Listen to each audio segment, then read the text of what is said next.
They were not activists. They were not waiting for policy. They were farmers, building power in a system built to break them, turning survival into solidarity. But without protection, without scale, is solidarity ever enough? This is Stories from the Co-op Evolution, a series exploring the people, principles, and turning points of a different kind of economy. In the years after emancipation, the American South was hostile ground. The year was 1875. Black people were no longer enslaved, but they were far from free. Land was scarce, credit was rigged, markets were closed or manipulated. But still, black farmers found a way forward. They pooled what they had, buying land together, sharing tools, and selling crops collectively. Sometimes it was informal, sometimes it was formal, but at its core, it was cooperation. They were locked out of white-owned credit unions, excluded from agricultural associations, denied access to banks, subsidies, and protections. So they built their own systems, not because it was easy, but because it was the only way to survive. Some joined the Coloured Farmers Alliance, a mass movement in the late 1800s that reached over 1 million members before it was violently suppressed.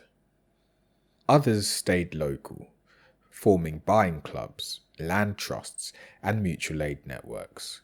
They passed down knowledge, shared resources, and created life where systems offered none.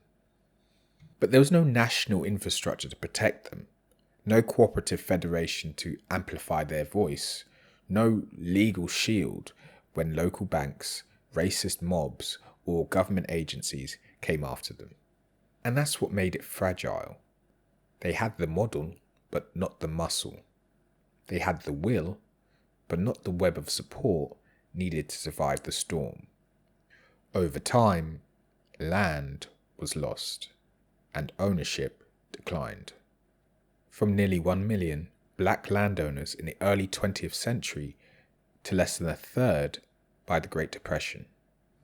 What they built wasn't just dismantled, it was erased, buried in silence, ignored by the very movements it helped inspire.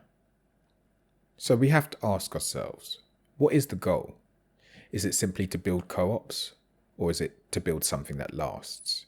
Because the truth is, black farmers were already doing the work. They built collective systems from the ground up, but without protection, coordination, or recognition, it wasn't enough. If we want to honor their legacy and build better cooperative systems, we can't just celebrate what they did. We have to solve what they didn't have. That means infrastructure. That means legal and financial support. That means national and regional networks that protect the local cooperatives and make them stronger. It's not enough to know the stories, to know the information, to know the structure. It has to be rooted in something. It has to be protected. It has to be built with the future in mind. Only then can we say, this time we learned.